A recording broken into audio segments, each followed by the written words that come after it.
क्या आपने कभी सोचा है कि तुलसी माता, जिन्हें हम इतना पूजते हैं, जिनका हर पूजा में विशेष महत्व है, आखिर उन्होंने भगवान विष्णु को श्राप क्यों दिया? भगवान विष्णु जो पालनहार है, जिन्हें हर भक्त अपना रक्षक मानता है, उन्हें श्राप मिला, और वो भी तुलसी माता से। आज की इस कथा में हम जानेंगे एक ऐसी कहानी जिसमें प्रेम है, भक्ति है, छल है और अंत में एक ऐसा श्राप जिसने इतिहास बदल दिया। तो चलिए शुरू करते हैं। बहुत समय पहले की बात है। एक पवित्र और दिव्य स्त्री थी जिनका नाम था वृंदा। वृंदा कोई साधारण स्त्री नहीं थी। वो भगवान विष्णु की परम भक्त थी। उनका मन, उनका जीवन, सब कुछ भगवान में समर्पित था। लेकिन उनका विवाह हुआ एक असुर राजा से, जिसका नाम था जालंधर।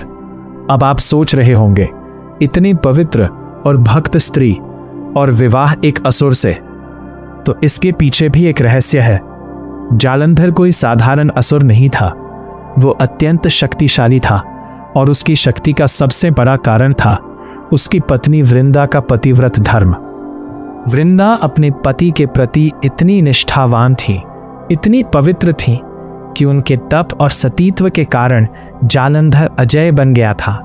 कोई भी देवता उसे हरा नहीं पा रहा था। धीरे धीरे जालंधर का अहंकार बढ़ने लगा। उसने देवताओं को हराना शुरू कर दिया, स्वर्ग पर अधिकार करने की कोशिश की और यहाँ तक कि भगवान शिव को भी चुनौती दे दी। देवता परेशान हो गए, कोई उपाय समझ नहीं आ रहा था। तब सभी देवता भगवान विष्णु के पास गए और बोले, हे प्रभु, जालंधर को कोई नहीं हरा पा रहा। उसकी शक्ति का कारण है उसकी पत्नी वृंदा का सतीत्व। जब तक उसका सतीत्व बना रहेगा, जालंधर अजय रहेगा। अब भगवान विष्णु समझ गए कि समस्या कहाँ है। लेकिन अब सवाल था, एक पतिव्रता स्त्री के धर्म को तोड़ना, क्या ये सही है? यही से शुरू होता है इस कथा का सबसे कठिन और गहरा भाग। भगवान विष्णु धर्म के रक्षक हैं, लेकिन कभी कभी धर्म की रक्षा के लिए ऐसे निर्णय लेने पड़ते हैं। भगवान विष्णु ने एक योजना बनाई। उन्होंने जालंधर का रूप धारण किया और वृंदा के सामने प्रकट हो गए। वृंदा ने जब अपने पति को देखा तो उन्हें कोई संदेह नहीं हुआ, क्योंकि भगवान विष्णु ने बिल्कुल वही रूप, वही स्वरूप लिया था। वृंदा ने अपने पति का स्वागत किया और उसी क्षण उनका सतीत्व भंग हो गया। जैसे ही वृंदा का पतिव्रत टूटा, उसी समय युद्ध में भगवान शिव ने जालंधर का वध कर दिया। लेकिन अब शुरू होता है इस कथा का सबसे भावुक और दर्दनाक हिस्सा। कुछ समय बाद वृंदा को सत्य का पता चला। उन्हें पता चला कि जो उनके सामने आया था वो उनके पति नहीं, बल्कि स्वयं भगवान विष्णु थे। वृंदा का दिल टूट गया। उनकी भक्ति, उनका विश्वास, सब कुछ चकनाचूर हो गया।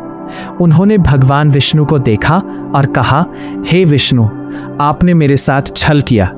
मैं आपकी भक्त थी और आपने ही मेरा विश्वास तोड़ा। उनका दुख इतना गहरा था कि उन्होंने क्रोध में भगवान विष्णु को श्राप दे दिया। वृंदा बोली, जिस प्रकार आपने मुझे मेरे पति से अलग किया, उसी प्रकार आपको भी अपनी पत्नी से वियोग सहना पड़ेगा। यह श्राप बहुत बड़ा था और यही श्राप आगे चलकर भगवान राम के जीवन में सच हुआ। जब माता सीता का हरण हुआ, वृंदा ने आगे कहा, और आप पत्थर बन जाएंगे। और इसी श्राप के कारण भगवान विष्णु शालिग्राम बन गए। इतना कहकर वृंदा ने अपने शरीर का त्याग कर दिया। भगवान विष्णु को अपनी गलती का एहसास हुआ।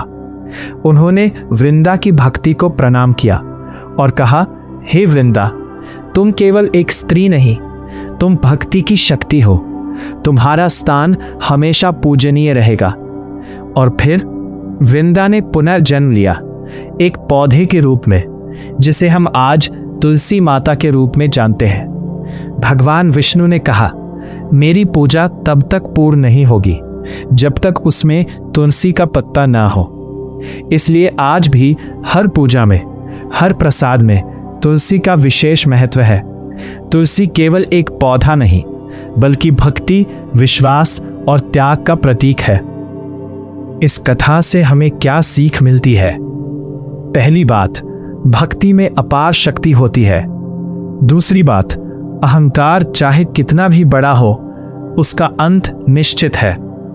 तीसरी और सबसे महत्वपूर्ण बात, भगवान भी अपने भक्त के प्रेम के आगे झुकते हैं। तो दोस्तों, अब आप समझ गए होंगे कि तुलसी माता ने भगवान विष्णु को श्राप क्यों दिया।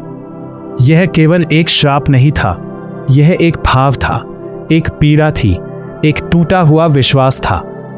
अगर आपको यह कथा पसंद आई हो और आपने इससे कुछ सीखा हो, तो इस वीडियो को लाइक करें, शेयर करें और चैनल को सब्सक्राइब जरूर करें। ऐसी ही और भी अद्भुत और रहस्यमयी कथाओं के लिए जय श्री हरि, जय तुलसी माता।